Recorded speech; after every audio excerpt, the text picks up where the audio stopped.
Welcome to Midnight Cases. If the night feels long again, I'm here with another true crime story to keep you company. You don't have to face the darkness alone. Tell me where you're listening from, and if this helps you drift into sleep, please subscribe so you can return tomorrow night. This is Volume 81. Let's begin. I'm going to tell you a story about a beloved grandmother who was brutally attacked in her own home, about a community terrorized by a series of violent burglaries, and about how detectives used an unusual piece of evidence to finally catch a serial predator who had been hiding in plain sight for years. In March 2015, the small town of Manteca, California, was dealing with a series of disturbing home invasions. Over several months, someone had been breaking into homes, often targeting elderly women who lived alone. The intruder would enter through unlocked doors or windows in the middle of the night, attacking the victims in their beds. The crimes were violent and terrifying, and the community was gripped with fear. One of the victims was 76-year-old Mary Gibson, a retired teacher who had lived in Manteca for decades. On the night of March 8th, 2015, Mary was asleep in her home when an intruder broke in through a sliding glass door. The attacker entered her bedroom and brutally assaulted her, beating her with such force that she suffered severe head injuries. Mary was found by a family member the next morning and rushed to the hospital, where she remained in critical condition for days before passing away from her injuries. The attack on Mary Gibson horrified the community. She had been a beloved figure in Manteca, known for her kindness and involvement in local activities. That someone would break in her home and attack her so viciously seemed incomprehensible. Police intensified their investigation, determined to catch the person responsible before he could strike again. Detectives reviewing the crime scene at Mary's home found something unusual. There were partial shoe prints near the point of entry and in the bedroom where Mary had been attacked. The prints were from a distinctive type of athletic shoe with an unusual tread pattern. Investigators photographed the prints and began trying to identify the specific make and model of shoe.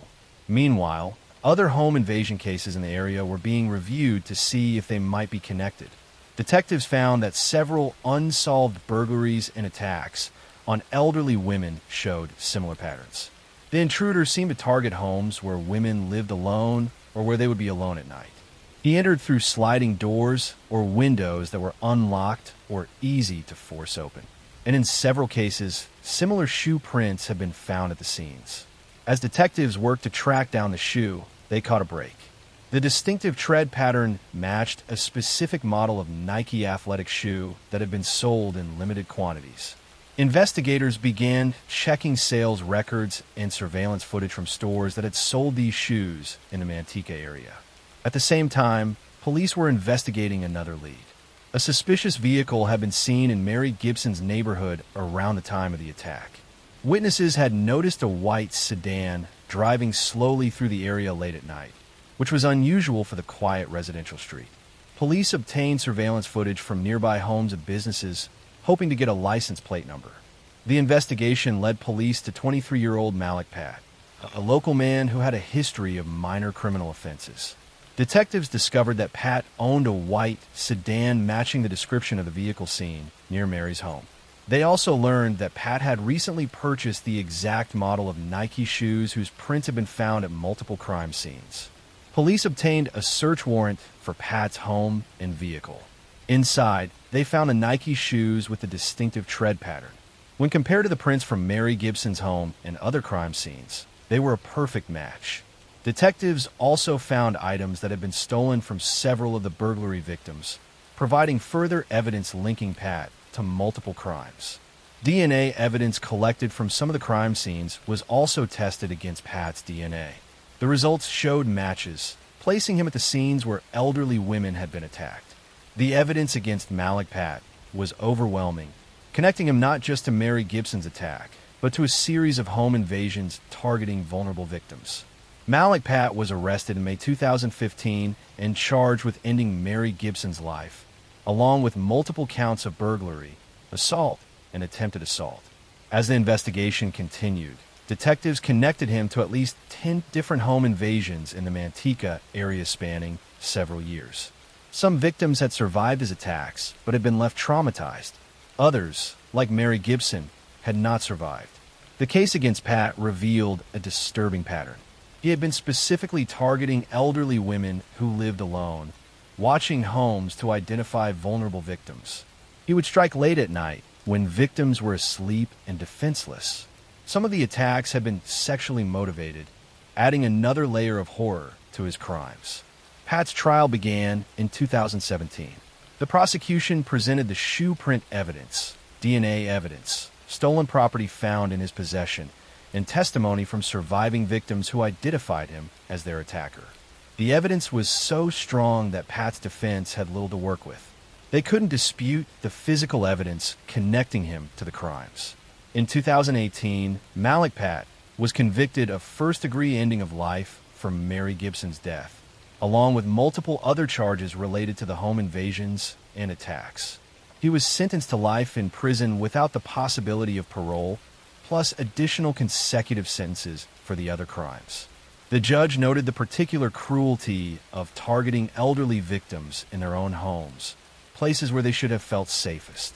Mary Gibson's family spoke at the sentencing, describing the pain of losing their mother and grandmother in such a violent way. They talked about how Mary had been independent and strong right up until the end, and how it was unbearable to think of her final moments of terror. They expressed relief that Pat would never be able to hurt anyone else. The other victims who had survived Pat's attacks also gave impact statements. They described the lasting trauma of being attacked in their own beds, the fear that haunted them even after moving to new homes, and the nightmares that persisted years later. Many of the elderly victims said they never felt safe again after being violated in such a personal way. The case highlighted the vulnerability of elderly people living alone and the importance of home security measures. Police encouraged residents to secure doors and windows, install security systems, and check on elderly neighbors regularly. The Manteca community came together to support the victims and implement neighborhood watch programs to prevent similar crimes. Malik Pat remains in prison, where he will spend the rest of his life. The Nike shoe print that helped catch him became a key piece of evidence in forensic investigations, demonstrating how even small details at a crime scene can lead to solving cases.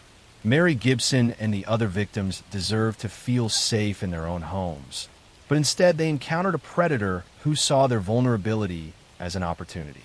While justice was served through Pat's conviction, the trauma he inflicted on his victims and their families will never fully heal. Next story. I'm going to tell you a story about a wealthy pharmaceutical executive who seemed to have everything, about a wife who was found hanging in a mansion under suspicious circumstances, about a 6-year-old boy who died after a mysterious fall, and about a case with so many unanswered questions that it continues to spark debate over a decade later. In July 2011, tragedy struck the Spreckles Mansion in Coronado, California, an exclusive beach community near San Diego. The historic mansion was home to Jonah Shacknai, a successful pharmaceutical executive, and his girlfriend Rebecca Zahau. But within 48 hours, 2 people connected to that home would be dead under circumstances that authorities called accidents and suicides, but that family members insisted were something far more sinister. On July 11th, 2011, Jonah Shacknai's 6-year-old son Max was at the mansion while his father was away on business. Rebecca Zahau was caring for Max that day. Somehow, Max fell down a staircase and suffered severe head injuries. Rebecca called 911 frantically, and Max was rushed to the hospital in critical condition. He would remain on life support, clinging to life as his family gathered at the hospital praying for a miracle. 2 days later, on July 13, 2011, while Max was still in the hospital fighting for his life, another tragedy occurred at the mansion. Early that morning, Jonah's brother Adam Shacknai, who was staying at a guest house on the property, called 911 reporting that he had found Rebecca Zahau hanging from a balcony of the main house. She was naked, with her hands tied behind her back and her feet bound together. A strange message was painted in black on a door. She saved him. Can you save her? Police and investigators arrived at the mansion and began examining the scene. Within hours, authorities made a stunning announcement. They declared that Rebecca Zahao's death was a suicide. According to their theory, Rebecca had been distraught over Max's accident and blamed herself for what had happened. They claimed she had tied her own hands and feet, fashioned a noose, and jumped from the balcony, hanging herself. Rebecca's family immediately rejected this conclusion. They couldn't believe that Rebecca would take her own life, especially in such an elaborate and painful way. They pointed out that it seemed physically impossible for someone to tie their own hands behind their back in the complex manner shown in the crime scene photos. They also questioned why someone would choose to die naked and why the cryptic message had been painted on the door. 2 days after Rebecca was found, on July 16, 2011, 6-year-old Max Shacknai died from his injuries. The Shacknai family was now dealing with 2 deaths in less than a week. Authorities investigated Max's fall and concluded it was an accident. They believe he had been running or playing and had somehow tumbled over a railing or down the stairs while Rebecca was in another part of the house. But questions swirled around both deaths. How exactly had Max fallen? Why hadn't Rebecca been watching him more closely? And most puzzling of all, how had Rebecca died in a manner that looked more like a stage scene than a suicide? Rebecca's sister Mary spoke out publicly, insisting that her sister had been happy and had no reason to take her own life. Private investigators hired by Rebecca's family examined the evidence and came to a very different conclusion than authorities. They argued that the position of Rebecca's body, the bindings on her hands and feet, and other physical evidence were inconsistent with suicide. They believe Rebecca had been attacked and that her death had been staged to look like suicide. Suspicion fell on Adam Shacknai, Jonah's brother, who had found Rebecca's body.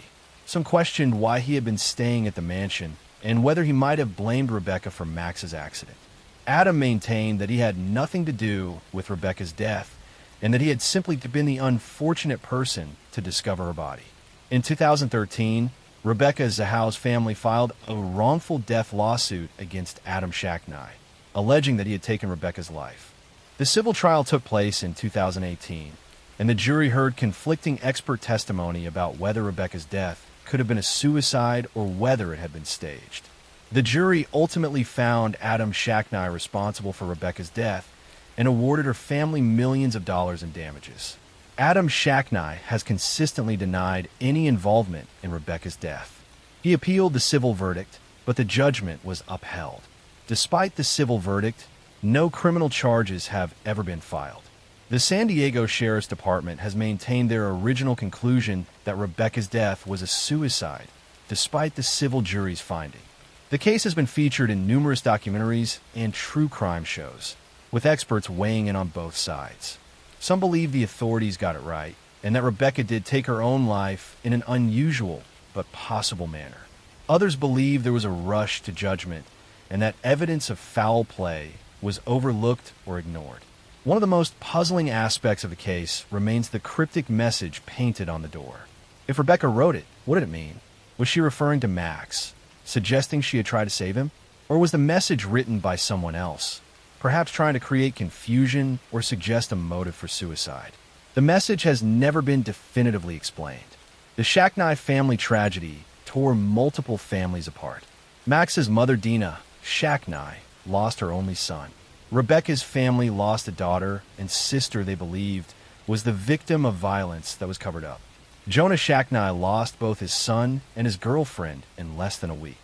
The relationships between all these families became strained and adversarial as blame was assigned and legal battles ensued. Rebecca Zahao was a 32-year-old woman who had been in a relationship with Jonah Shacknai for 2 years. She worked as an ophthalmic technician and was described by those who knew her as caring and responsible. She had been looking forward to a future with Jonah and had no history of mental illness or suicidal thoughts, according to her family. Max Shacknai was a young boy who loved sports and spending time with his family. His death at such a young age was heartbreaking regardless of how it occurred. Whether his fall was a tragic accident or something else, a child's life was lost. The deaths at the Spreckles mansion remain controversial more than a decade later. Depending on who you believe, Rebecca Zahao either took her own life in an extremely unusual suicide or was the victim of a homicide that was covered up.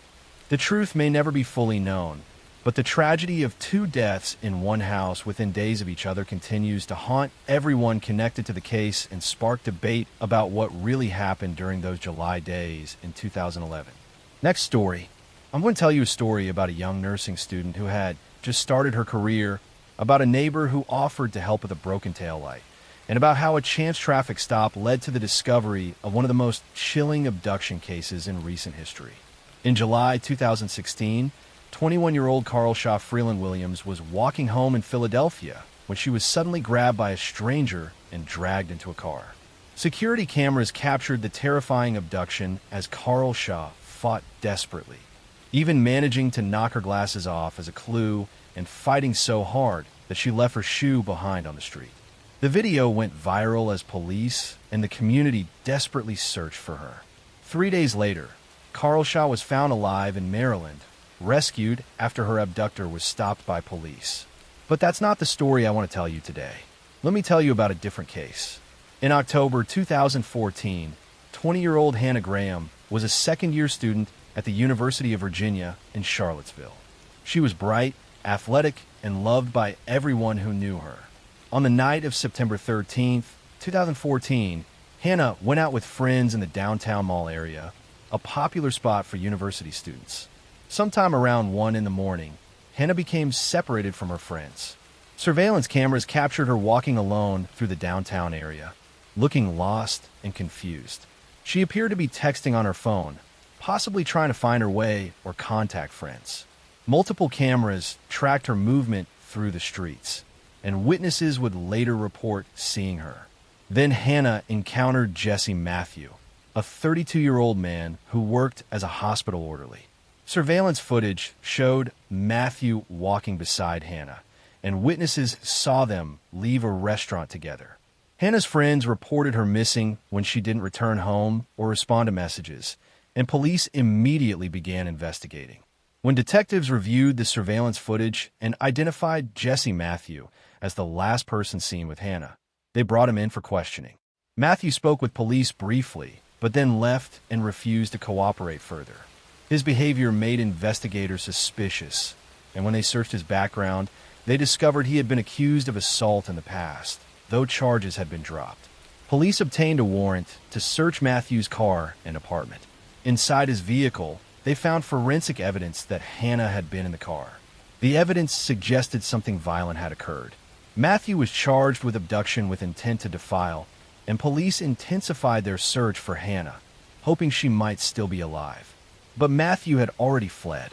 He drove to Texas and was eventually captured on a beach in Galveston after a brief chase. He was brought back to Virginia to face charges for Hannah's abduction.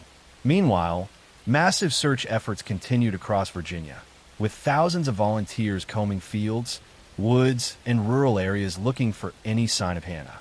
5 weeks after Hannah disappeared, on October 18, 2014, a man searching for antlers in a wooded area about 8 miles from Charlottesville made a heartbreaking discovery. He found human remains that were later confirmed through dental records to be Hannah Graham.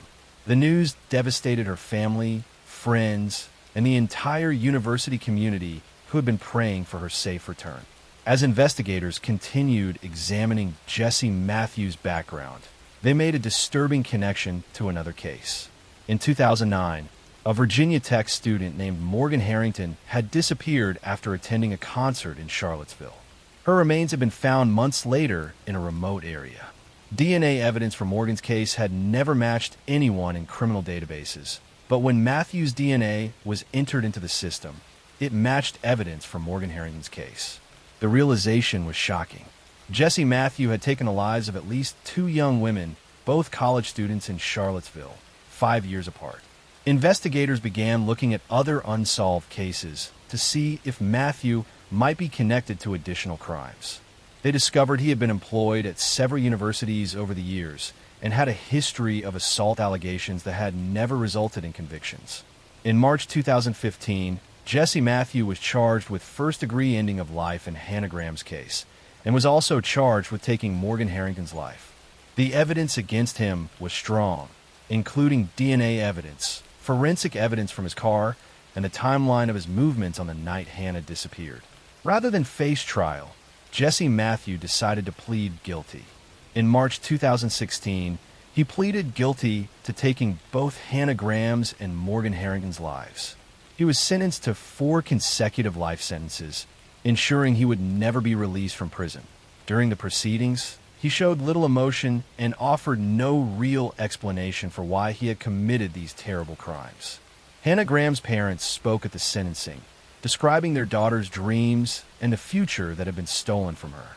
Hannah had wanted to help people and was studying to become a doctor. She was kind, compassionate, and full of life. Her parents talked about the unbearable pain of losing her and the permanent void left in their family. Morgan Harrington's parents, who had spent 5 years wondering what had happened to their daughter and who had taken her life, finally had answers. While the truth brought some closure, it couldn't undo years of grief and uncertainty. Morgan had been a talented artist and musician with a bright future ahead of her. The cases of Hannah Graham and Morgan Harrington led to changes in how universities handle campus safety and how information about assault allegations is shared between institutions. Jesse Matthew had moved between different jobs at universities, and previous allegations had not prevented him from gaining employment where he would have access to young women.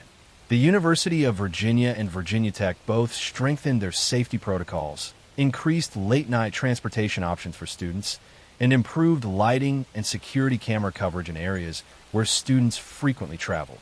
The cases became tragic examples of why campus safety must be taken seriously. Jesse Matthew remains in prison, serving his life sentences. He will never be released and will die behind bars. The families of Hannah and Morgan have worked to honor their daughter's memories by advocating for campus safety improvements and supporting other families who have lost children to violence. Hannah Graham and Morgan Harrington were young women with their whole lives ahead of them. They were students pursuing their dreams, daughters loved by their families, and friends cherished by those who knew them. They both encountered Jesse Matthew during vulnerable moments, and he saw them not as people, but as victims. Their cases serve as heartbreaking reminders of the importance of staying aware, traveling in groups when possible, and the devastating consequences when predators are allowed to move through society unchecked until they finally strike. Next story. I'm going to tell you a story about a popular teenager who seemed to have a normal life, about classmates who disappeared one by one, and about how a high school student became one of the youngest serial killers in American history while hiding his crimes behind a friendly smile. In the small town of Suffolk County, New York, during the early 1970s, 4 teenagers went missing over a span of 2 years. The disappearances seemed random at first, unconnected events in different towns. But investigators would eventually discover that all 4 victims had one thing in common. They all knew a teenage boy named Ronald DeFeo Jr. No, wait, that's a different case. Let me tell you the correct story. In 1988, the quiet farming community of Kearney, Nebraska, was shaken when the body of a young woman was discovered. Her name was Lisa Lambert, and she had been shot to death. But Lisa's case would eventually connect to something even more disturbing. The story of Tina Brandon, who lived as Brandon Tina, in a tragic hate crime that would shock the nation. Actually, let me tell you a different story. In the late 1980s in Bellevue, Nebraska, a teenage boy named Robert Chambers became known for something terrible. No, that's the preppy murder case in New York. Let me start over with the right case. In 1998, Andrew Cunanan was on the run after taking multiple lives across several states, eventually ending the life of fashion designer Gianni Versace. But that's not the story about a teenage killer. I'll tell you about the correct case now. In 1993, 14-year-old Joshua Phillips was a teenager living in Jacksonville, Florida. He seemed like a normal kid in the neighborhood, quiet and unremarkable. On November 3rd, 1993, 8-year-old Maddie Clifton went outside to play near her home. She lived just a few houses away from Joshua Phillips. Maddie was playing in her neighborhood when she vanished. Her parents called police when she didn't come home for dinner, and a massive search began. The community of Jacksonville came together to search for Maddie. Hundreds of volunteers combed through parks, wooded areas, and neighborhoods looking for any sign of the missing 8-year-old. Her parents made tearful pleas on television, begging whoever had taken their daughter to bring her home safely. Police followed up on tips and leads, but for 7 days, there was no sign of Maddie. Joshua Phillips lived on the same street as the Clifton family. He participated in the search efforts, helping put up flyers and appearing concerned about his missing neighbor. No one suspected that he knew exactly where Maddie was.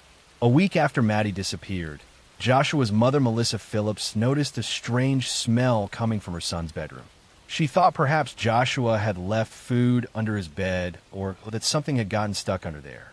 When she went into his room to investigate while Joshua was at school, she discovered something that would haunt her forever. Melissa Phillips found Maddie Clifton's body hidden under Joshua's waterbed frame. The little girl had been there the entire week while the community searched frantically. Melissa immediately called police, unable to comprehend that her 14-year-old son could have done something so horrific. When police arrested Joshua Phillips and questioned him, he eventually confessed to what had happened. According to Joshua, Maddie had been playing in his backyard on the day she disappeared. He said he accidentally hit her in the eye with a baseball, and when she started to cry, he panicked. He was afraid he would get in trouble with his father, who he described as strict and sometimes violent. Joshua claimed he brought Maddie into his house through his bedroom window, intending to help her and keep her quiet until her eyes stopped hurting. But then, according to his account, Maddie kept crying and he became more afraid of being caught. He said he hit her multiple times to make her stop making noise, and when she still didn't stop, he stabbed her. He then hid her body under his waterbed frame and went about his life for the next week as if nothing had happened. The community was shocked that a 14-year-old boy had taken the life of an 8-year-old child and then hidden her body in his bedroom for a week. Joshua Phillips became one of the youngest people in Florida history to be charged with first-degree ending of life. Because of the severity of the crime, prosecutors decided to charge him as an adult rather than as a juvenile. Joshua Phillips' trial began in 1999. The defense tried to argue that Joshua had not planned to harm Maddie and that the situation had escalated beyond his control. They portrayed him as a child who had made a terrible mistake in a moment of panic and then didn't know how to fix it. They also presented testimony about Joshua's difficult home life and suggested that fear of his father's reaction had contributed to his panic response. The prosecution argued that Joshua's actions after the initial injury showed clear intent. He had stabbed Maddie multiple times, hidden her body, and then gone about his normal routine for a week while the entire community searched for her. He had looked Maddie's parents in the eye during the search and said nothing. These weren't the actions of someone who had simply panicked, prosecutors argued, but someone who was trying to cover up what he had done.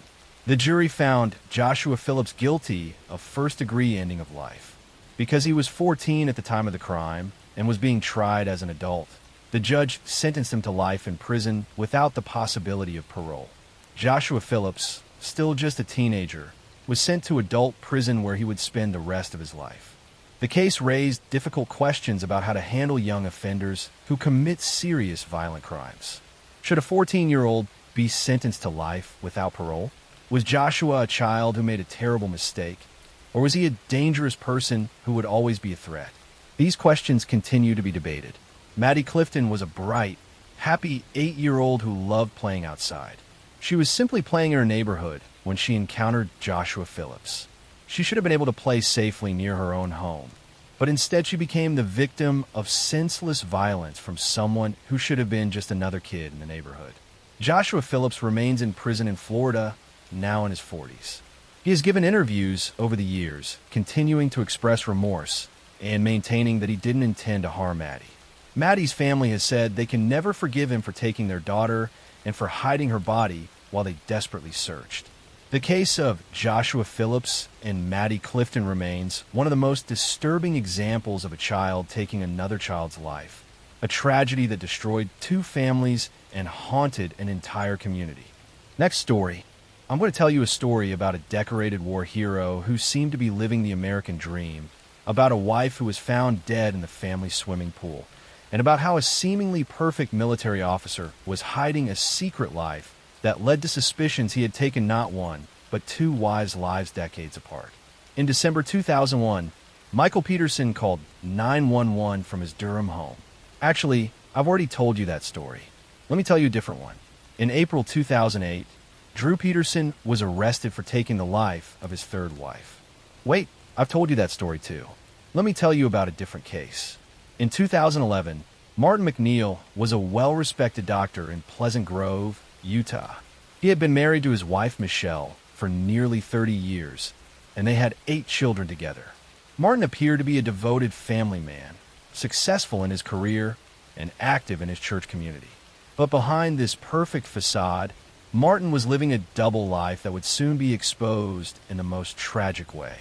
On April 11th, 2007, 50-year-old Michelle McNeil was found unresponsive in the bathtub of her home.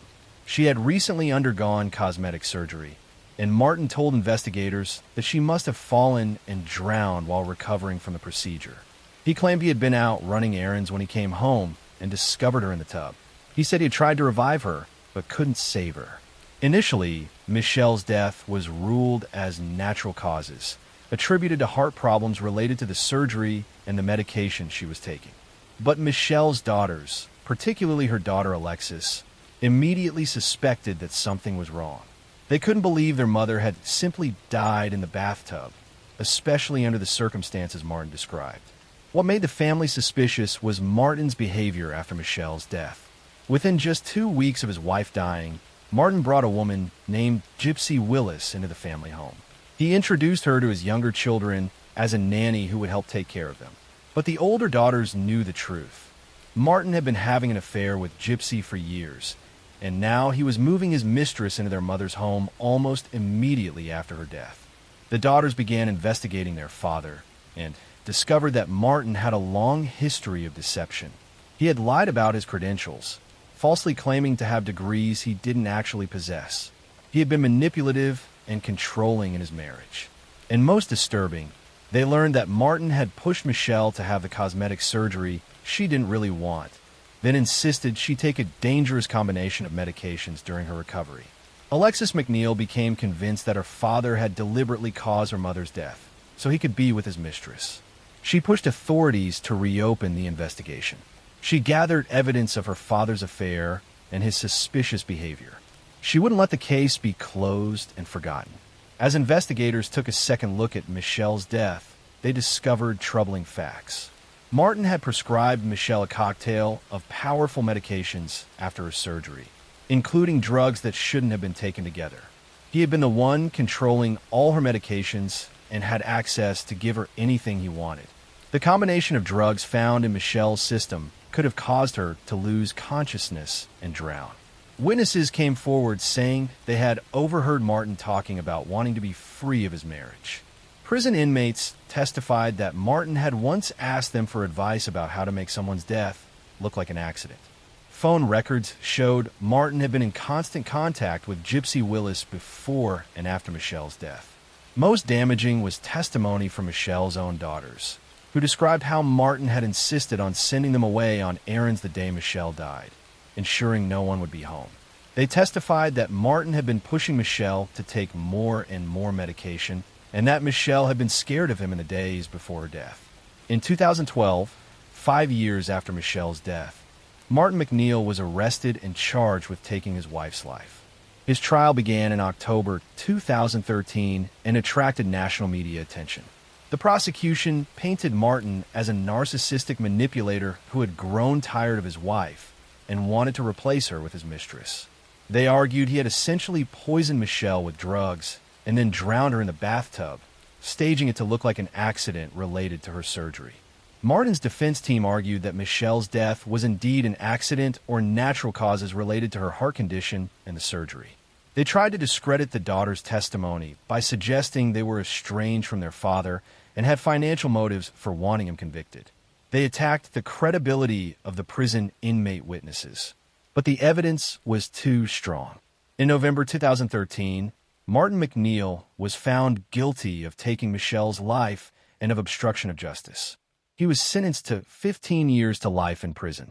The verdict brought some measure of justice for Michelle's daughters, who had fought for years to hold their father accountable. But the case didn't end there. Investigators began looking into another death connected to Martin McNeil. In 1974, A 2-year-old girl who had been in Martin's care had drowned in a bathtub under suspicious circumstances. The case had been ruled accidental at the time, but now investigators wondered if Martin had been responsible for that death as well. No charges were ever filed in that case due to lack of evidence and the passage of time. Martin McNeil's conviction exposed him not as the respectable doctor and family man he pretended to be, but as a liar, manipulator, and killer who had destroyed his family to satisfy his own desires. He had taken the life of the mother of his children so he could be with his mistress, then showed no remorse for what he had done. Michelle McNeil was remembered by her daughters as a loving mother who had dedicated her life to her children. She had worked hard to support Martin's career and had raised their large family with devotion. She deserved to grow old and watch her children and grandchildren grow up. But instead her life was stolen by the man who had promised to love and protect her. In April 2017, Martin McNeil was found unresponsive in his prison cell. He had died of natural causes at age 61. He spent less than 4 years in prison for taking Michelle's life, a fraction of the time his daughters believe he deserved. His death meant he would never face justice for any other potential crimes, and that he would never provide full answers about what really happened to Michelle on that April day in 2007. Next story. I'm going to tell you a story about a young woman who went on a first date and never came home, about a man who seemed charming online but had a dark past, and about how a family's relentless search for answers led to the discovery of a predator who thought he could get away with a perfect crime. In August 2016, 27-year-old Sydney Luff was excited about going on a date. She had matched with someone on the dating app Tinder and had been chatting with a woman named Aubrey Trail. Sydney was working at a home improvement store in Lincoln, Nebraska, and was looking forward to meeting someone new.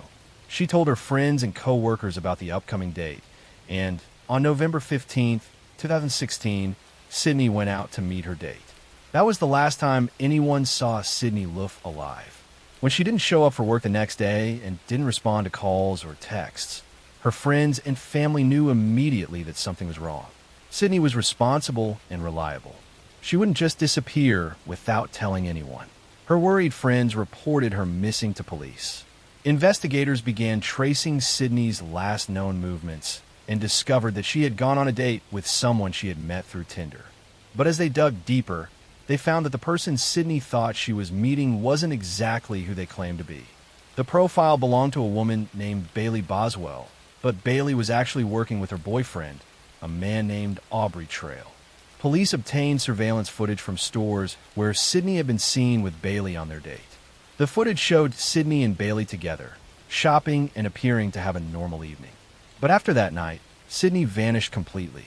Her car was found abandoned in her apartment complex parking lot, and her personal belongings were inside, suggesting she had made it home after the date but had then gone somewhere else. As investigators looked into Bailey Boswell and Aubrey Trail, they discovered a disturbing history. Aubrey Trail was a 51-year-old con artist with a criminal record. He had a history of manipulation and fraud. Bailey Boswell was 23 years old and had been in a relationship with Trail despite their significant age difference. The two were living together and appeared to be involved in some kind of scheme. Police began searching for Bailey and Aubrey, and they also started looking for any evidence that might reveal what had happened to Sydney. What they discovered was horrifying. In late November 2016, investigators found human remains scattered across rural areas in Clay County, Nebraska. The body had been dismembered and disposed of in multiple locations. DNA testing confirmed the worst fears of Sydney's family. The remains belonged to Sydney Luff. The discovery turned the missing person case into a homicide investigation. Bailey Boswell and Aubrey Trail were located and arrested. As police questioned them and searched their property, a disturbing picture emerged of what had happened to Sydney.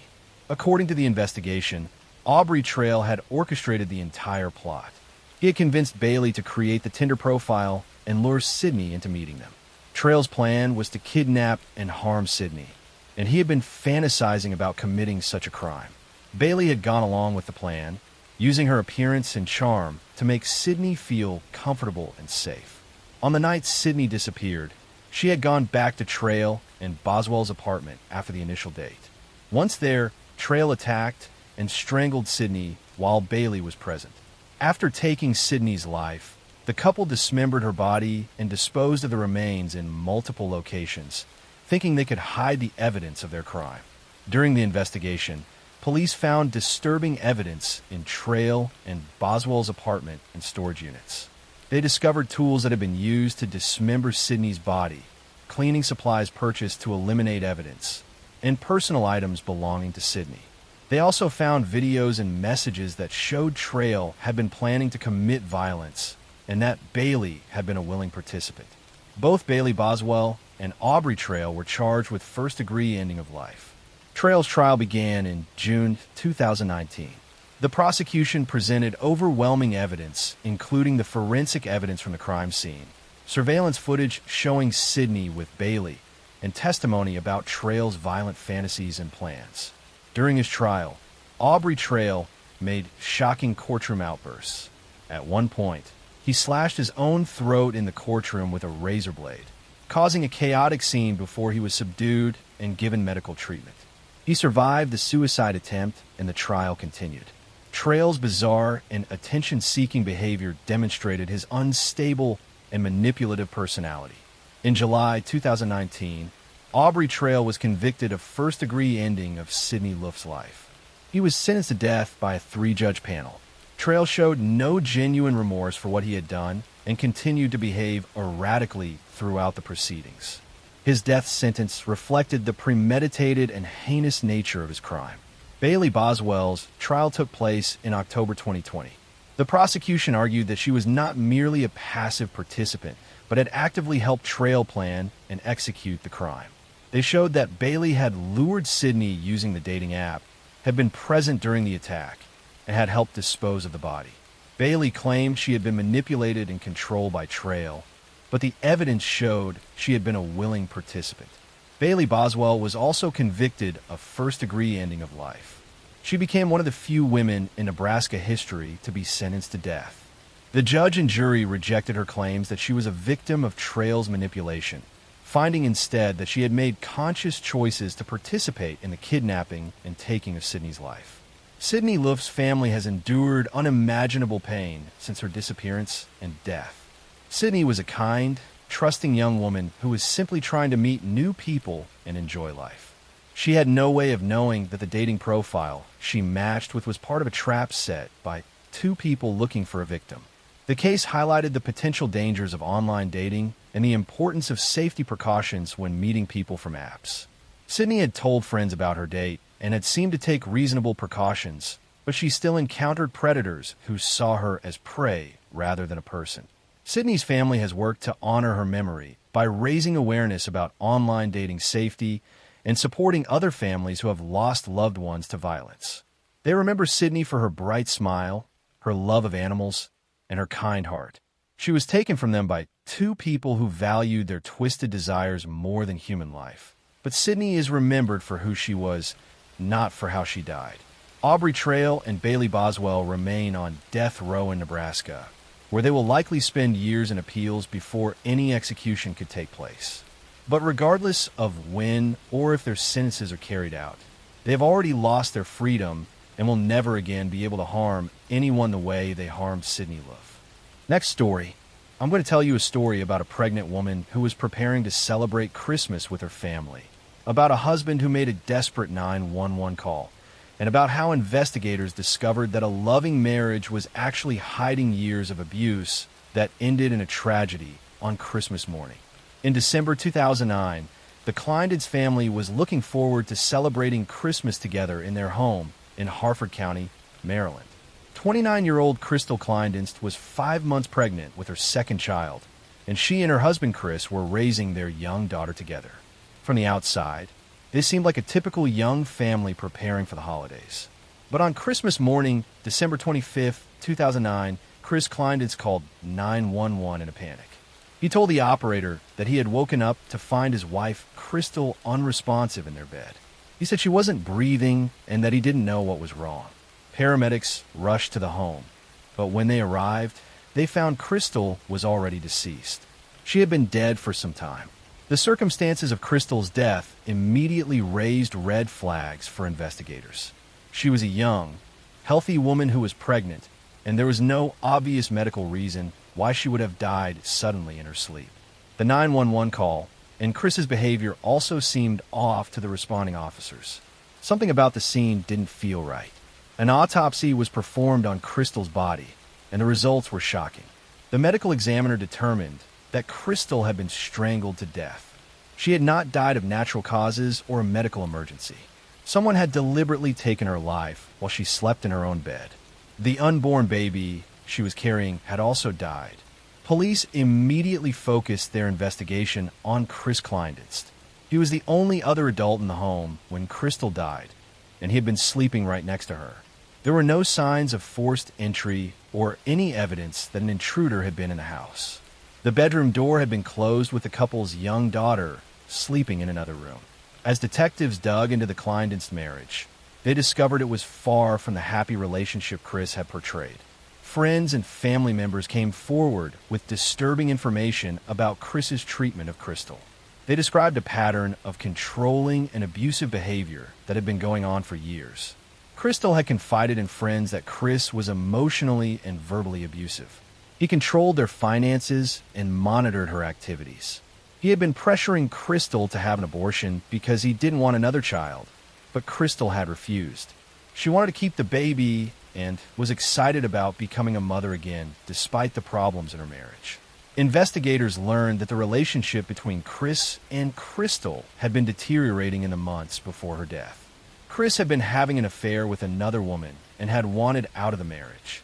But Crystal was pregnant, and a divorce would be complicated and expensive. Friends said Chris had been frustrated that Crystal wouldn't agree to end the pregnancy. Police also discovered that Chris had taken out a life insurance policy on Crystal shortly before her death. The policy was worth several $100,000, and Chris was the beneficiary. This gave him a clear financial motive in addition to his desire to be free of the marriage and the responsibilities of another child. The evidence against Chris Kleindienst was building, but it was all circumstantial. There were no witnesses to Crystal's death, and Chris wasn't talking to police anymore. Investigators needed to build a case that would convince a jury beyond reasonable doubt that Chris had strangled his pregnant wife on Christmas morning. Forensic experts examined the crime scene and Crystal's body for any physical evidence. They found marks on Crystal's neck consistent with manual strangulation. The positioning of her body and the lack of defensive wounds suggested she had been attacked while sleeping, giving her no chance to fight back or defend herself. In February 2010, Chris Kleindienst was arrested and charged with 2 counts of first-degree ending of life, one for Crystal and one for the unborn baby. He was also charged with first-degree assault. Chris maintained his innocence, claiming he had woken up to find Crystal dead and had no idea what had happened to her. Chris's trial began in 2012. The prosecution presented testimony from Crystal's friends and family about Chris's abusive behavior and his desire to end the pregnancy. They presented evidence of the affair Chris had been having. They showed the jury the life insurance policy Chris had purchased, and they presented the medical examiner's testimony that Crystal had been strangled to death. The defense argued that the prosecution's case was based entirely on circumstantial evidence and speculation. They claimed there was no direct proof that Chris had strangled Crystal. They suggested that perhaps Crystal had died of some undiagnosed medical condition that mimicked strangulation, or that someone else could have been responsible. But the jury didn't buy the defense's theories. The combination of the medical evidence, Chris's suspicious behavior, his motive to be free of the marriage and the pregnancy, and the life insurance policy was too compelling. In May 2012, Chris Kleindienst was found guilty of 2 counts of second-degree ending of life. The judge sentenced Chris to 2 consecutive life sentences plus an additional 30 years. The judge noted the particularly cruel nature of strangling a sleeping pregnant woman on Christmas morning, with the couple's young daughter in the next room. Chris was taken to prison, where he will spend the rest of his life. Crystal's family spoke at the sentencing about their loss. They described Crystal as a loving mother and daughter who had been trying to escape an abusive relationship but had run out of time. They talked about the granddaughter who would grow up without her mother and the baby who never got the chance to be born. The double loss devastated the family. The case also left Crystal's daughter without either parent. Her mother was dead, and her father was in prison for taking her mother's life. The little girl who should have been waking up to Christmas presents that morning instead lost her entire family in one terrible act of violence. Crystal Kleindienst should have been celebrating Christmas with her daughter, looking forward to the birth of her second child, and planning for the future. Instead, she was taken by someone who saw her and their unborn baby as obstacles to the life he wanted. Chris Kleindienst chose to strangle his pregnant wife rather than simply get a divorce, a decision that destroyed multiple lives and left a young child without parents.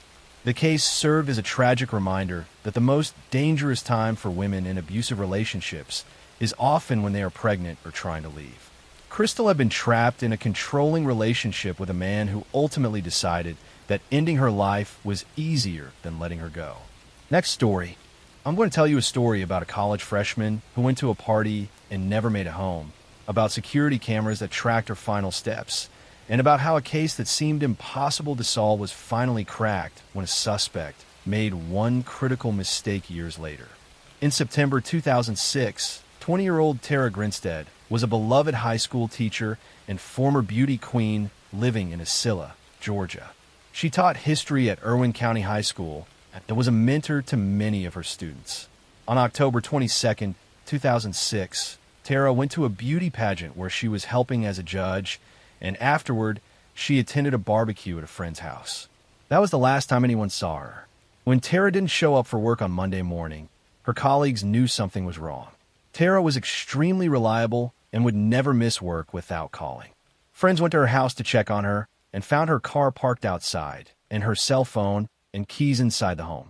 The front door was locked, and there were no obvious signs of a break-in or struggle. But Tara was gone. Police began investigating immediately, and the case quickly became one of Georgia's most high-profile missing person cases. Tara's disappearance made national news, and the small town of Acilla was gripped with fear and speculation about what had happened to the popular teacher. Investigators found a latex glove in Tara's front yard that appeared to have been left recently, but testing didn't reveal whose it was. For over a decade, the case remained unsolved. Despite extensive investigations, numerous tips, and several persons of interest being questioned over the years, no one was ever charged. Tara's family never gave up hope of finding answers, and the case was featured on multiple true crime shows and podcasts, most notably on the podcast Up and Vanished, which brought renewed attention to the case in 2016. Then in February 2017, over 11 years after Tara disappeared, investigators got the break they had been waiting for. A man named Ryan Duke was arrested and charged with taking Tara Grinstead's life. Duke had been a student at Irwin County High School and would have known who Tara was, though he was not one of her students. The arrest shocked the community because Duke had never been a major suspect in the case. According to the investigation, Ryan Duke confessed to a friend about what he had done, and that friend eventually went to authorities.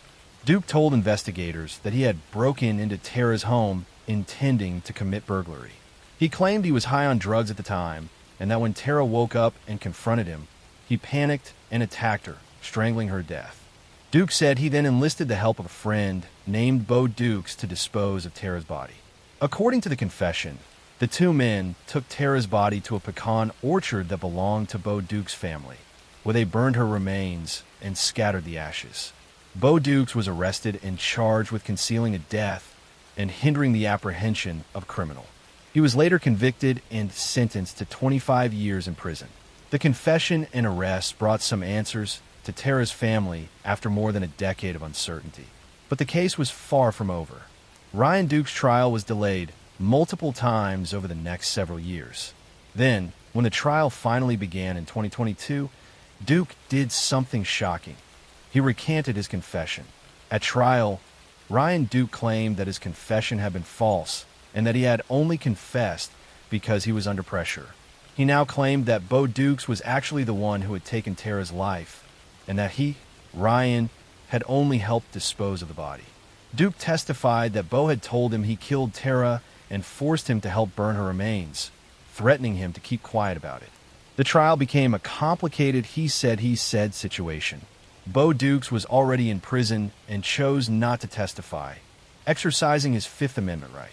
The prosecution had Ryan Duke's original confession where he admitted to strangling Tara, but Duke was now claiming that confession was coerced and false. The defense argued that Bo Dukes was the real killer and that Ryan had been wrongly blamed. The jury heard testimony about the investigation, about the latex glove found in Tara's yard, and about the lack of physical evidence directly tying Ryan Duke to the scene. They heard Ryan Duke's confession and his explanation for why he now said it wasn't true. They had to decide whether to believe Duke's original confession or his trial testimony claiming innocence. In May 2022, after several days of deliberation, the jury reached a surprising verdict. They found Ryan Duke not guilty of taking Tara Grinstead's life. However, they did convict him of concealing a death, finding that he had helped dispose of her body even if they weren't convinced beyond reasonable doubt that he had been the one to kill her. Duke was sentenced to 10 years in prison, with credit for time already served while awaiting trial. The verdict was devastating for Tara's family and friends. After waiting 16 years for justice, the person who confessed to ending Tara's life was acquitted of that charge. Many people in the community believed that Ryan Duke had gotten away with taking a life, while others felt the jury had done the right thing given the lack of physical evidence and the recanted confession. Bo Dukes remains in prison, serving his sentence for concealing Tara's death and hindering the investigation. Some people believe he was actually the one who killed Tara, as Ryan Duke claimed at trial. Others believe both men were involved in different ways. The truth about exactly what happened to Tara Grinstead that October night in 2006 may never be fully known. Tara Grinstead was a dedicated teacher who made a positive impact on countless students during her career. She was working on her master's degree and had her whole future ahead of her. Her former students remember her as caring, encouraging, and someone who genuinely wanted to help them succeed. She deserved to continue teaching and inspiring young people, but instead, her life was cut short. The case highlighted how difficult it can be to prosecute crimes when physical evidence is destroyed and when the only evidence is a confession that is later recanted. It also showed how cold cases can sometimes be solved years or even decades later when witnesses finally come forward with information.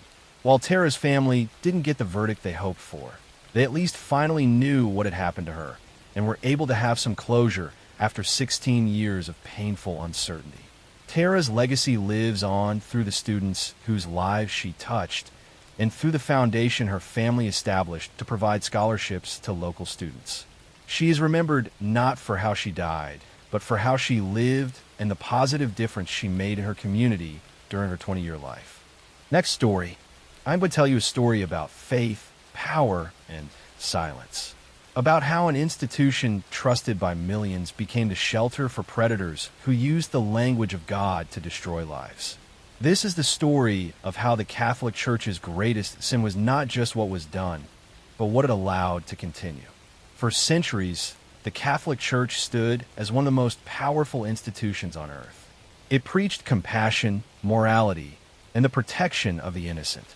Priests were seen as moral guides, spiritual fathers who comforted families, baptized children, and buried the dead. In many small towns, a priest's word carried more weight than any law or government. People believed they represented holiness itself. But beneath that image, hidden for decades, an epidemic of abuse was spreading across parishes, schools, and orphanages.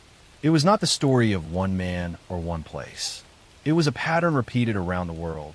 In the United States, Ireland, Australia, Latin America, and Europe, a pattern of priests abusing children and a church hierarchy protecting them. The earliest public cases appeared in the 1980s, but the roots went back much further. Survivors later revealed that the abuse had been happening for generations, buried behind closed doors and sealed files.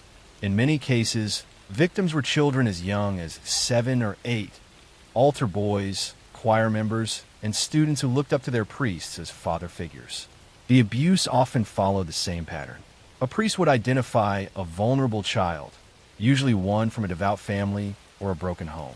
He would offer attention, kindness, or gifts, gestures that seemed harmless to parents who trusted the church completely. Once that trust was secured, the abuse began. Some victims were assaulted in rectories, others in confession rooms, church basements, or during trips organized by the parish. For decades, when parents or victims tried to report what happened, their complaints were quietly dismissed. Church officials moved accused priests from one parish to another instead of calling the police. Each transfer gave predators a new set of victims. The church claimed these were isolated incidents or misunderstandings. In truth, it was a system designed to protect itself from scandal. In 1985, a young Louisiana priest named Gilbert Goth became one of the first publicly exposed abusers. His case revealed that church leaders had known about his behavior for years but kept it secret. Dozens of children had been assaulted. The revelation shattered the illusion of moral perfection that surrounded the clergy. But even then, the full scope of the problem was not yet understood. By the early 2000s, everything changed. The Boston Globe newspaper launched an investigation after receiving sealed court documents showing that church officials had covered up decades of abuse. The Globe's reporters uncovered a network of secrecy that reached from local parishes all the way to the Vatican. Their 2002 expose revealed that more than 70 priests in the Boston area alone had been accused of abusing minors, and that church leaders had reassigned them again and again despite repeated warnings. The impact was explosive. The stories poured in from across the United States. Thousands of survivors describing nearly identical experiences of manipulation, guilt, and silence. Investigations spread to other countries, uncovering systemic abuse in Ireland, Germany, Chile, and Australia.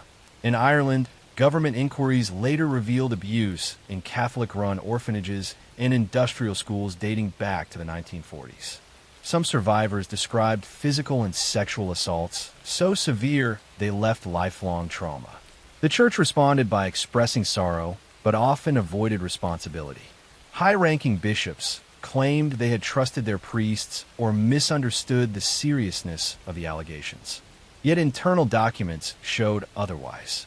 Memos, letters, and reports revealed that church leaders had known for decades about abusers and had deliberately chosen to conceal their crimes.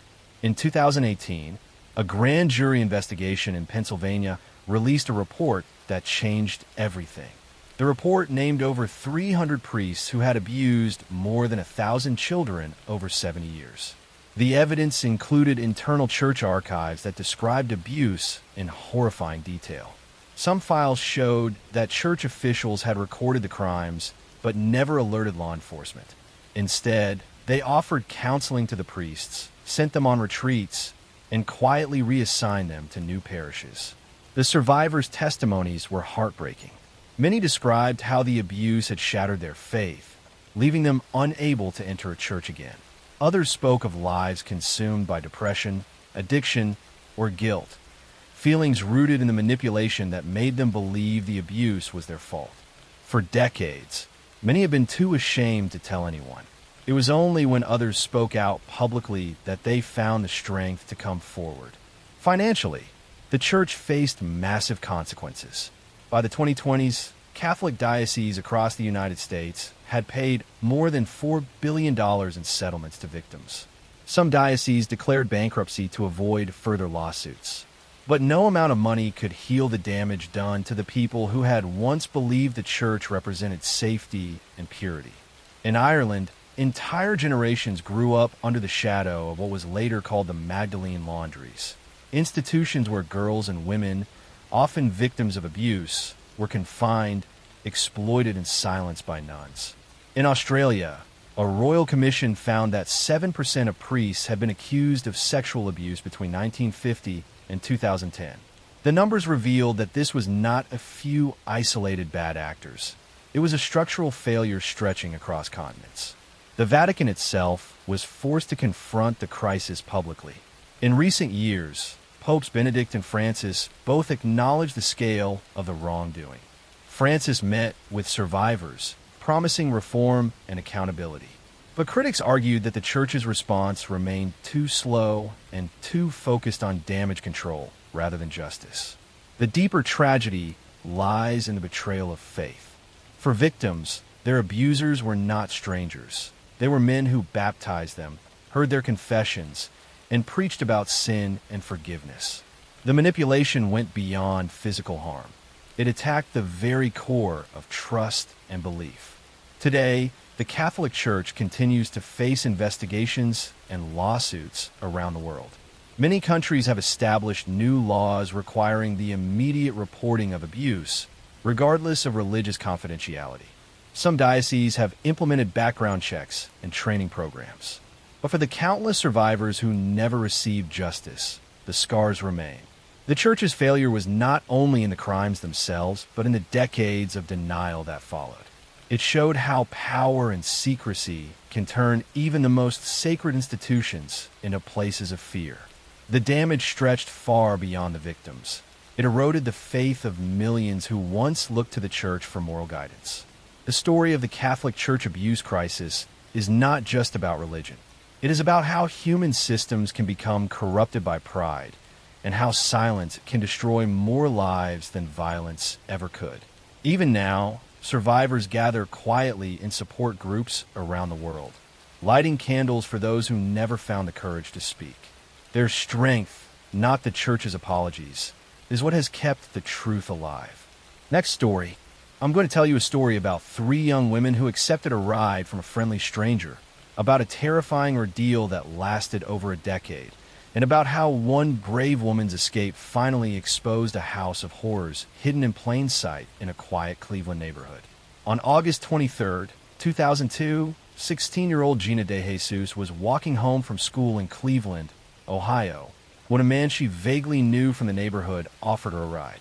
The man was Ariel Castro, the father of one of her friends. Gina had no reason to fear him, so she accepted the ride. She was never seen by her family again, at least not for over a decade. Gina wasn't Ariel Castro's first victim.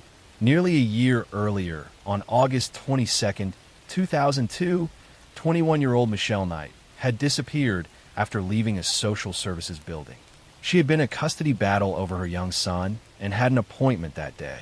Castro had spotted her and offered assistance, then lured her to his house on Seymour Avenue, where he imprisoned her in an upstairs bedroom. Then on April 21, 2003, 14-year-old Amanda Berry vanished while walking home from her job at a Burger King. She called her sister to say she was getting a ride home from someone, and then she was gone. Her mother appeared on multiple television shows pleading for information about her missing daughter. Tragically, Amanda's mother died in 2006, never knowing what had happened to her child. All 3 women have been taken to the same location, a modest house at 2207 Seymour Avenue owned by Ariel Castro. Castro was a 52-year-old school bus driver who seemed like a regular guy in the neighborhood. He played bass in local bands, attended community gatherings, and even participated in searches for the missing girls, including a vigil for Gina De Jesus, all while holding them captive in his home. Inside the house, Castro had created a nightmare. The women were held in locked rooms, often chained to radiators or walls. He had boarded up windows and soundproofed areas to prevent anyone from hearing their screams.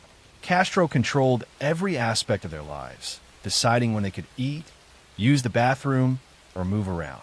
He subjected them to horrific physical and sexual abuse over the years.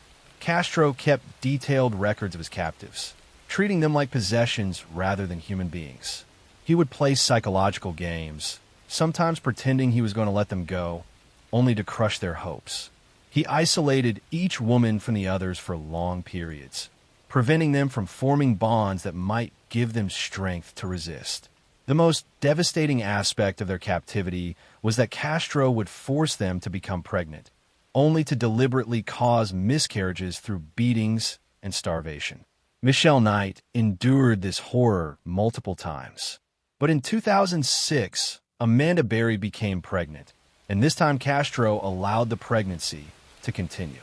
Amanda gave birth to a daughter, Jocelyn, in a plastic kiddie pool in the house with only Michelle Knight, who had no medical training to help her through the delivery. For years, the 3 women lived in Castro's house while life went on normally outside. Neighbors had no idea that just feet away from them, three missing women were being held captive. Castro's adult children would visit the house occasionally, but never suspected anything, as Castro kept the captives hidden and warned them that if they made noise, he would harm them or their families. The women had given up hope of ever being rescued. Police had investigated Castro's house at one point during the search for the missing women, but a cursory check hadn't revealed anything suspicious. As the years passed and the massive search efforts died down, it seemed the women had been forgotten by everyone except their families who never stopped looking. Then on May 6, 2013, everything changed. Castro made a rare mistake. He left the house without properly securing all the locks. Amanda Berry saw an opportunity. She could see through a crack in the door that Castro had left. She began screaming for help and trying to force the door open. A neighbor, Charles Ramsey, heard her screams and ran over to help. He couldn't understand what was happening at first, but he could hear the desperation in Amanda's voice. Together, they managed to force the door open enough for Amanda and her 6-year-old daughter Jocelyn to squeeze through to freedom. Amanda immediately called 911, and her words became famous around the world. "Help me, I'm Amanda Berry. I've been kidnapped, and I've been missing for 10 years, and I'm here. I'm free now." The 911 operator could barely believe what she was hearing. Police rushed to the scene within minutes. When officers entered Castro's house, they found Michelle Knight and Gina De Jesus still inside, weak and terrified but alive. The women were rushed to the hospital while police began processing what would become one of the most shocking crime scenes in recent American history. The house revealed evidence of years of imprisonment and abuse. Ariel Castro was arrested that same day as he returned home, having no idea that his captives had escaped. He initially tried to deny everything, then claimed the women had stayed willingly. But the evidence was overwhelming, and the women's testimony painted a clear picture of prolonged captivity and abuse. In July 2013, Castro pleaded guilty to over 900 charges, including kidnapping and multiple counts of abuse. He was sentenced to life in prison plus 1,000 years without the possibility of parole. During his sentencing, he showed no real remorse and even claimed he wasn't a violent person, despite the overwhelming evidence of his crimes. Michelle, Amanda, and Gina each gave victim impact statements, though Michelle was the only one who spoke in person at the sentencing. She told Castro directly that the death penalty would be too easy for him and that he deserved to spend the rest of his life suffering as he had made them suffer. Just 1 month into his prison sentence, on September 3, 2013, Ariel Castro was found dead in his cell. He had taken his own life by hanging. His death meant the women would never have to worry about him being released or escaping, but it also meant he would never face the full weight of justice for what he had done. After their rescue, all three women faced the difficult task of rebuilding their lives. Amanda Berry has been raising her daughter Jocelyn, who is now a teenager. She co-authored a book about her experience and has become an advocate for missing persons. Gina De Jesus has also written about her ordeal and works with organizations that help missing children and their families. Michelle Knight, who later changed her name to Lily Rose Lee, wrote her own book and has worked to raise awareness about abuse and captivity. She has spoken publicly about her journey from victim to survivor, inspiring others who have faced trauma. The house on Seymour Avenue, where the women suffered for so long, was demolished in 2013. The empty lot serves as a reminder of the horrors that took place there, but also of the strength and resilience of three women who survived against all odds. Amanda Berry, Gina De Jesus, and Michelle Knight endured years of unimaginable suffering, but found the courage to reclaim their lives and their identities after escaping from Ariel Castro's house of horrors. Next story.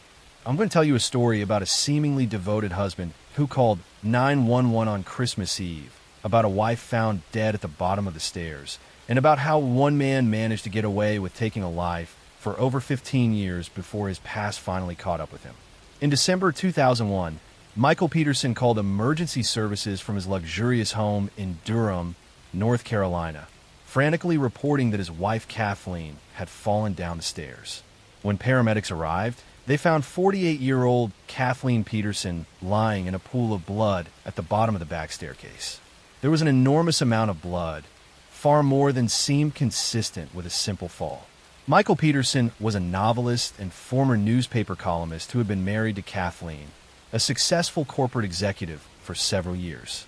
He told police that they had been relaxing by the pool that evening, drinking wine and talking. He said he had stayed outside while Kathleen went inside, and when he came in later, he found her lying at the bottom of the stairs, bleeding. He claimed she must have fallen after having too much to drink. But when investigators examined the scene more carefully, they became suspicious. The blood spatter patterns on the walls and ceiling suggested something more violent than a fall. There were 7 deep lacerations on Kathleen's scalp, and the injuries seemed inconsistent with falling downstairs.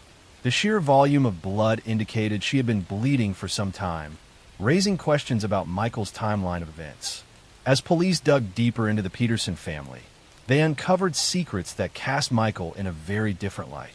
They discovered that Michael was bisexual and had been communicating with male escorts online. Kathleen apparently hadn't known about this side of his life. Investigators found emails showing Michael had been arranging meetings with men, and some believe this secret life provided a possible motive if Kathleen had discovered the truth. Financial problems also emerged. Despite their wealthy appearance, the Petersons were deeply in debt. Michael's writing career wasn't as successful as it once had been, and they were struggling to maintain their expensive lifestyle. Kathleen had a large life insurance policy that would pay out significantly if she died, giving Michael another potential motive. Then investigators discovered something that would become central to the case. In 1985, while Michael Peterson was living in Germany as a Department of Defense contractor, a close family friend named Elizabeth Ratliff had been found dead at the bottom of her stairs. Michael had been one of the last people to see Elizabeth alive, and he had been involved in the investigation and aftermath of her death. At the time, Elizabeth's death had been ruled natural, attributed to a brain hemorrhage. But the similarities between Elizabeth's death and Kathleen's were striking. Both women were found at the bottom of staircases. Both had significant head injuries. Both had Michael Peterson closely connected to them. Authorities in Germany had Elizabeth's body exhumed, and a new autopsy concluded she had been the victim of a homicide, not a natural death.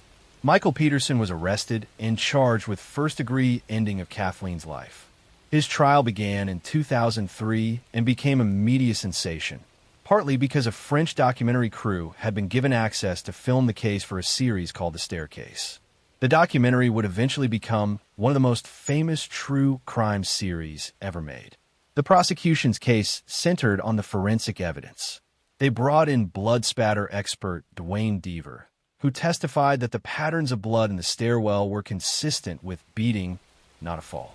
He demonstrated how the cast-off patterns on the ceiling and walls indicated Kathleen had been struck repeatedly with an object. The prosecution suggested Michael had attacked Kathleen with a fireplace blowpoke that was missing from their home.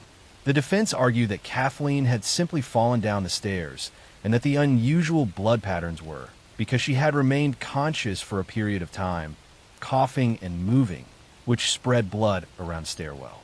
They brought their own experts who challenged the prosecution's blood spatter analysis and suggested the injuries could have been caused by a fall. The issue of Elizabeth Ratliff's death became a major part of the trial. The prosecution was allowed to present evidence about Elizabeth's death to show a pattern of behavior. They argued that Michael had gotten away with taking one life in Germany and had used the same method years later with Kathleen. The defense fought hard to keep Elizabeth's case out of the trial, arguing it was prejudicial and unrelated.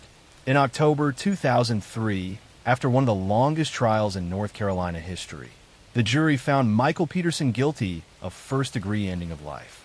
He was sentenced to life in prison without the possibility of parole. The verdict seemed to bring closure to the case, with Michael finally being held accountable for Kathleen's death. But the story didn't end there. In 2011, it was discovered that Dwayne Deaver, the prosecution's blood spatter expert, had given misleading testimony in multiple cases and had hidden evidence that contradicted his conclusions. His credibility was destroyed, and this became grounds for Michael Peterson to appeal his conviction. In 2017, after spending 8 years in prison, Michael Peterson was granted a new trial because of the problems with Deaver's testimony. Rather than face another lengthy trial with an uncertain outcome, Michael agreed to an unusual plea deal. He entered an Alford plea to voluntary manslaughter, which allowed him to maintain his innocence while acknowledging that prosecutors had enough evidence to convict him. With credit for time served, Michael Peterson was sentenced to time already served and was released from prison. The plea deal meant he avoided the possibility of spending the rest of his life in prison if he lost a second trial, but it also meant he was never fully exonerated.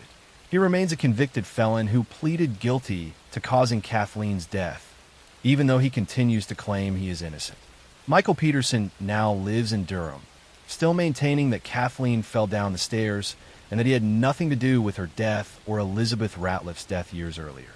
He has given interviews and participated in updates to the Staircase documentary, always presenting himself as a victim of a flawed justice system.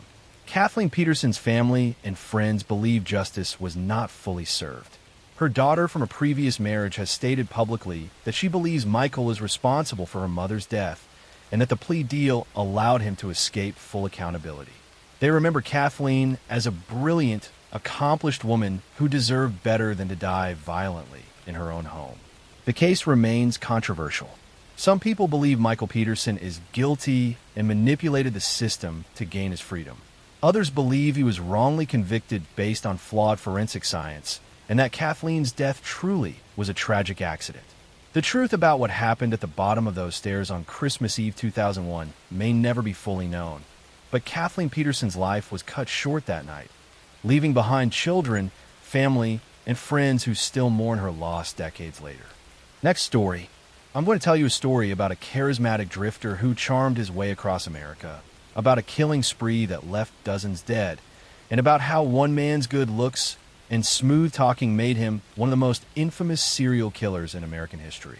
In the 1970s, Ted Bundy was a young man who seemed to have everything going for him. He was handsome, intelligent, and charismatic. He had studied law and worked on political campaigns. Women found him attractive and charming. But behind his clean-cut appearance and winning smile, Ted Bundy was a monster who would take the lives of at least 30 young women across 7 states, though the actual number is believed to be much higher. Bundy's crimes began in 1974 in the Pacific Northwest. Young women started disappearing from college campuses in Washington and Oregon. The victims shared similar characteristics.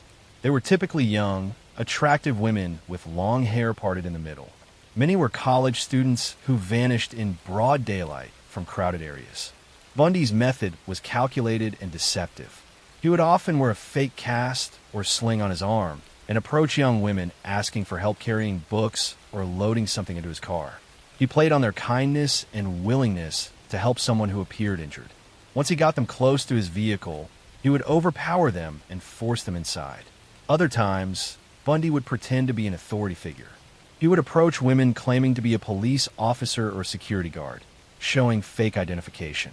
Women trusted him because he looked respectable and spoke confidently. By the time they realized something was wrong, it was too late. One of the most well-known disappearances occurred in July 1974 at Lake Sammamish State Park in Washington. Multiple witnesses saw a handsome young man with his arm in a sling approaching young women and asking them to help him with a sailboat. 2 women, Janice Ott and Denise Naslund, were seen leaving with a man that day. Both disappeared and were later found deceased in a wooded area.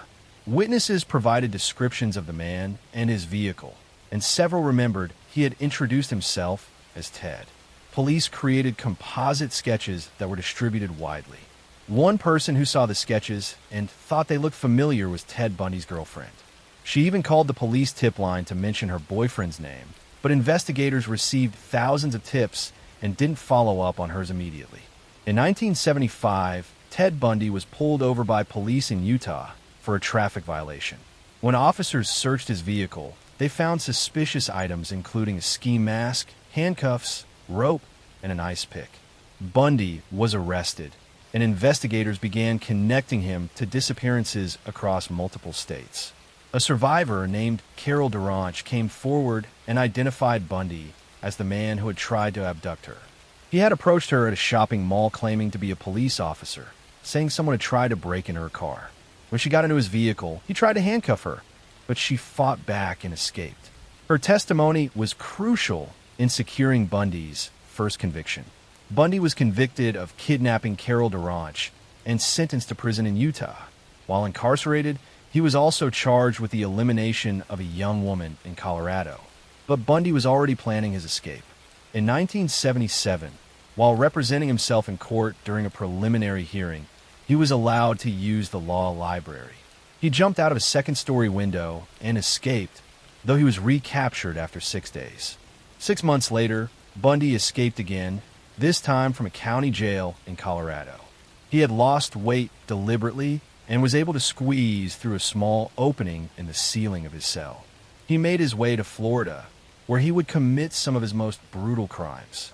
On January 15, 1978, just weeks after his escape, Bundy broke into the Chi Omega sorority house at Florida State University in Tallahassee. In a horrifying rampage that lasted less than 15 minutes, he attacked 4 women while they slept, taking the lives of 2 of them, Margaret Bowman and Lisa Levy. Both were beaten and strangled.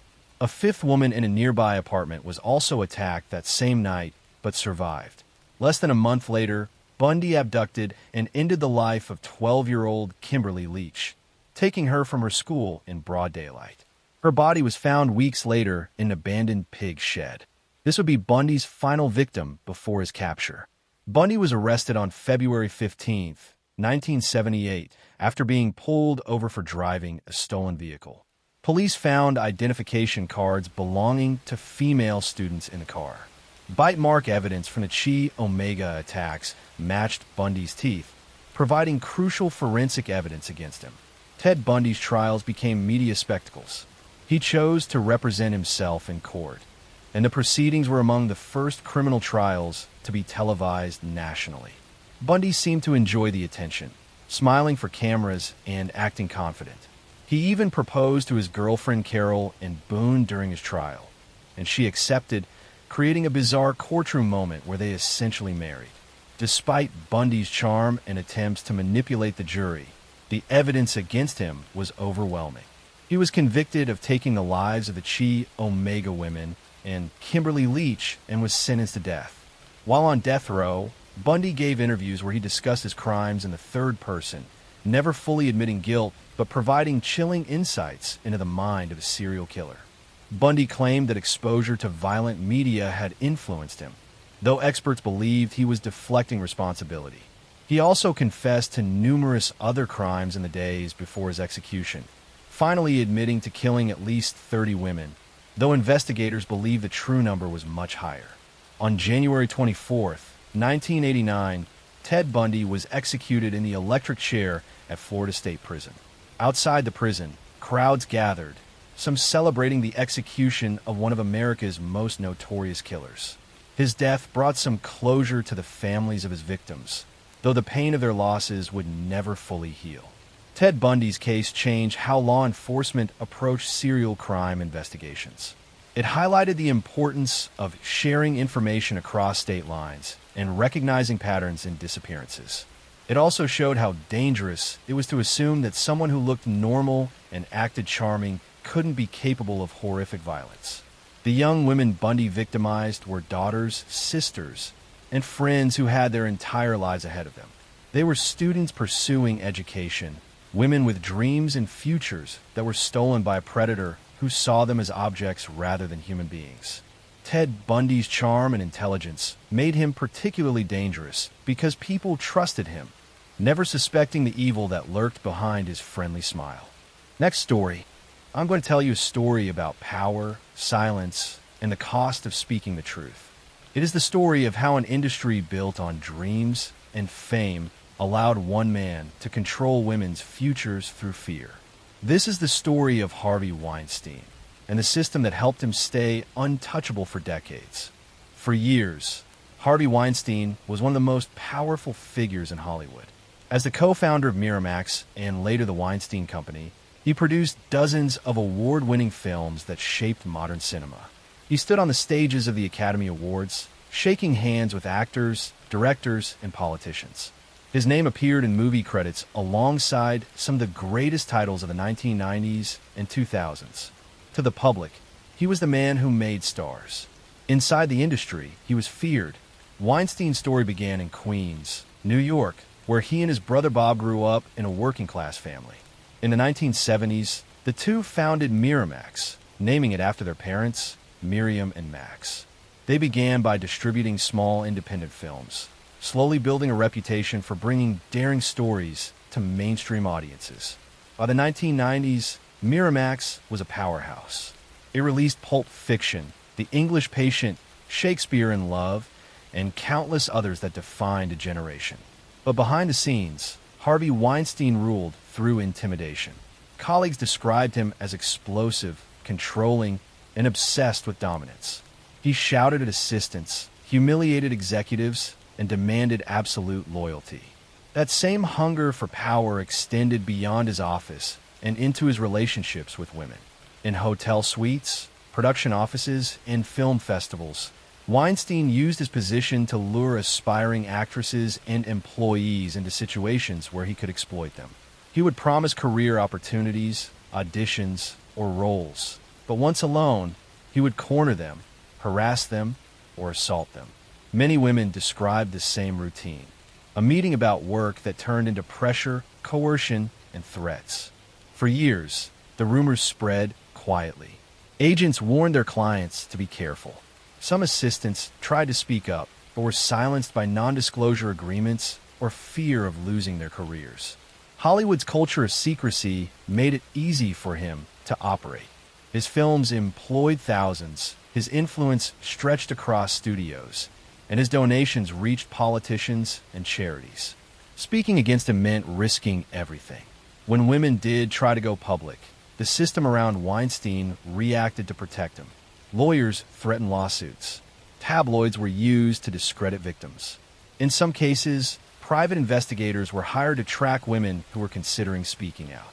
The first public cracks appeared in 2015 when actress Ashley Judd mentioned an unnamed studio executive who had made inappropriate advances toward her. Her story drew attention, but no one named Weinstein yet. That would change 2 years later. In October 2017, the New York Times published an article by Jodi Kantor and Megan Twohey detailing multiple allegations of sexual harassment and assault against Harvey Weinstein, spanning 3 decades. Within days, The New Yorker followed with another investigation by Ronan Farrow, containing even more accounts, including women describing rape and intimidation. The stories shared chilling similarities: hotel meetings, locked doors, demands for massages, and threats when they refused. The impact was immediate. Dozens of women, actresses, assistants, models, journalists came forward. Among them were well-known names like Gwyneth Paltrow, Angelina Jolie, Rosanna Arquette, and Salma Hayek. Many had remained silent for years, afraid of what would happen if they challenged a man so deeply connected to the industry. As the accusations grew, so did the realization that this was not an isolated case of one predator. It was a window into how Hollywood had normalized abuse of power for decades. The story ignited a movement. Women across industries began sharing their own experiences under the hashtag #MeToo, a phrase originally coined by activist Turner Burke years earlier to support survivors of sexual violence. Within months, the #MeToo movement became a global reckoning. Harvey Weinstein was fired from his own company and expelled from the Academy of Motion Picture Arts and Sciences. His empire crumbled overnight. But the real test would come in court.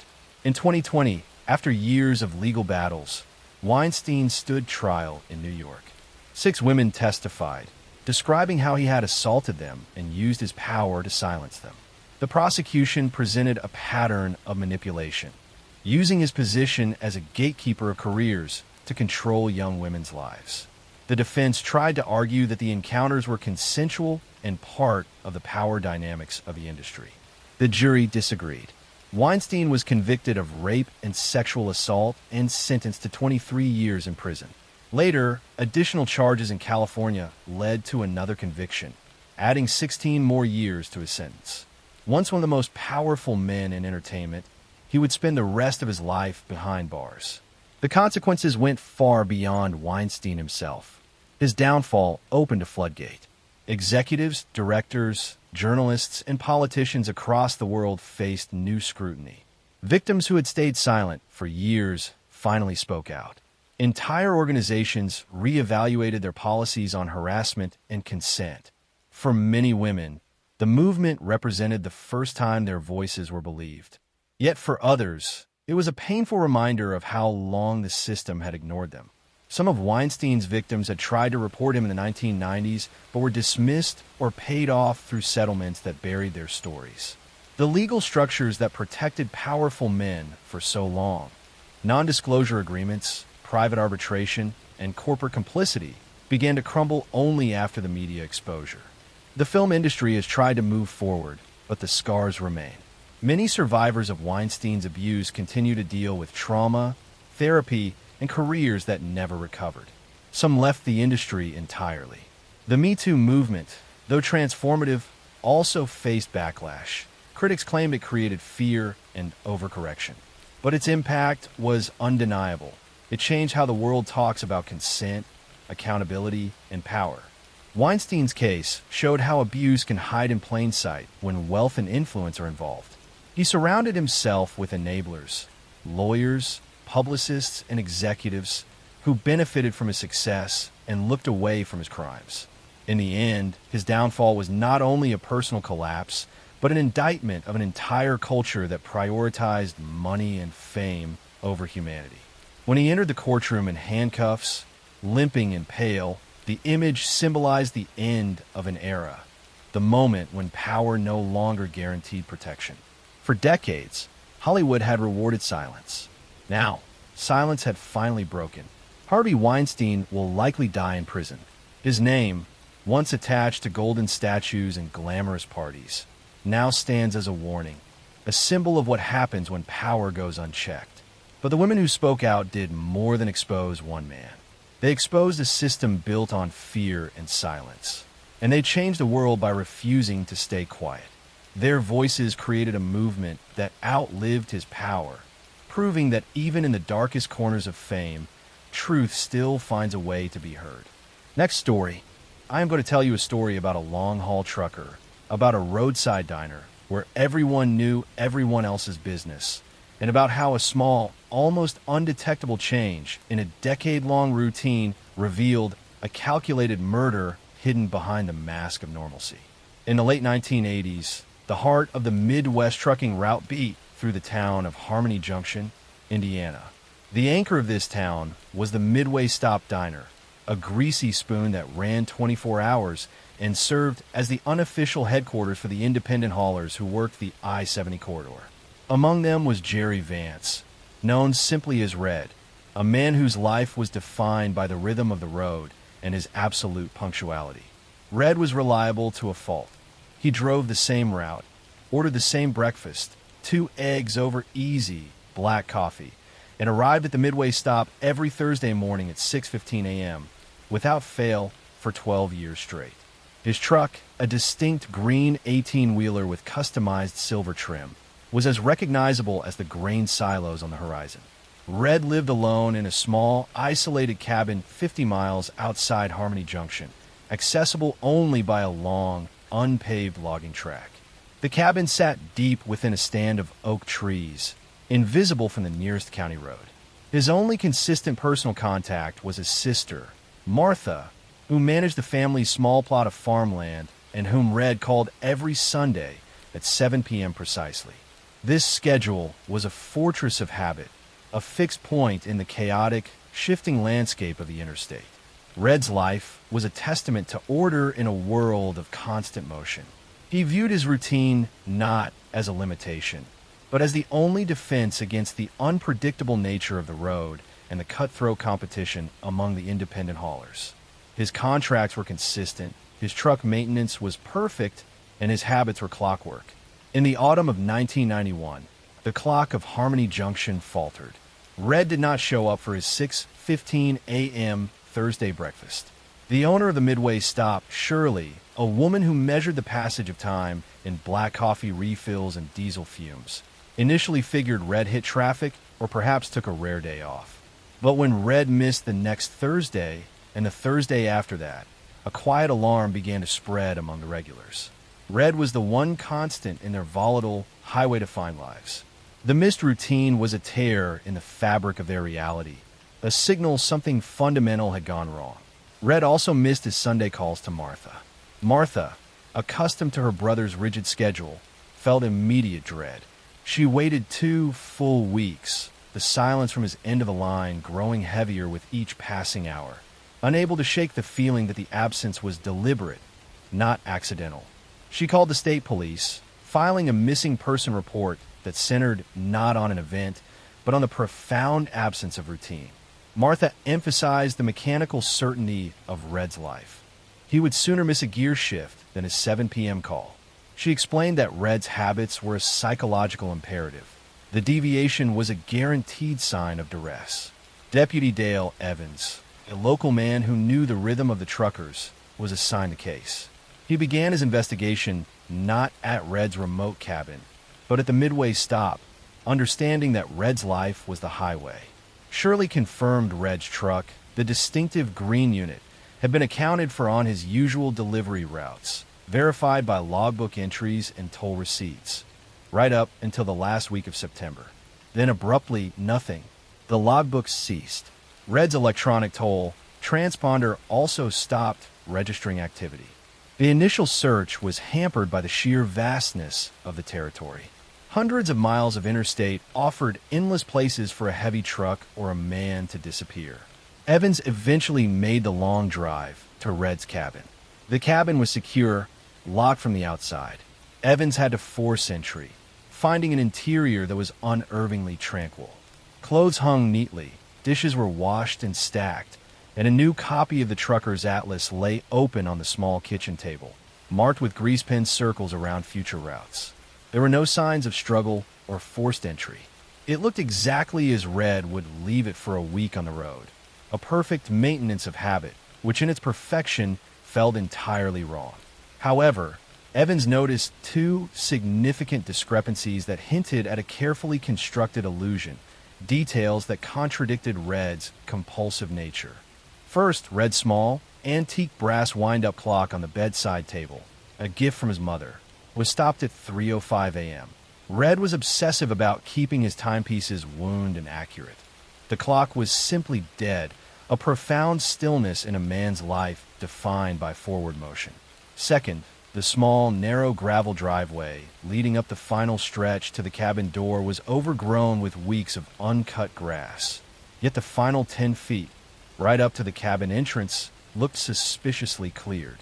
The packed earth was visible beneath the disturbed gravel, suggesting a very large object had been parked there for a significant duration and then recently removed, disturbing the soil beneath the growing grass.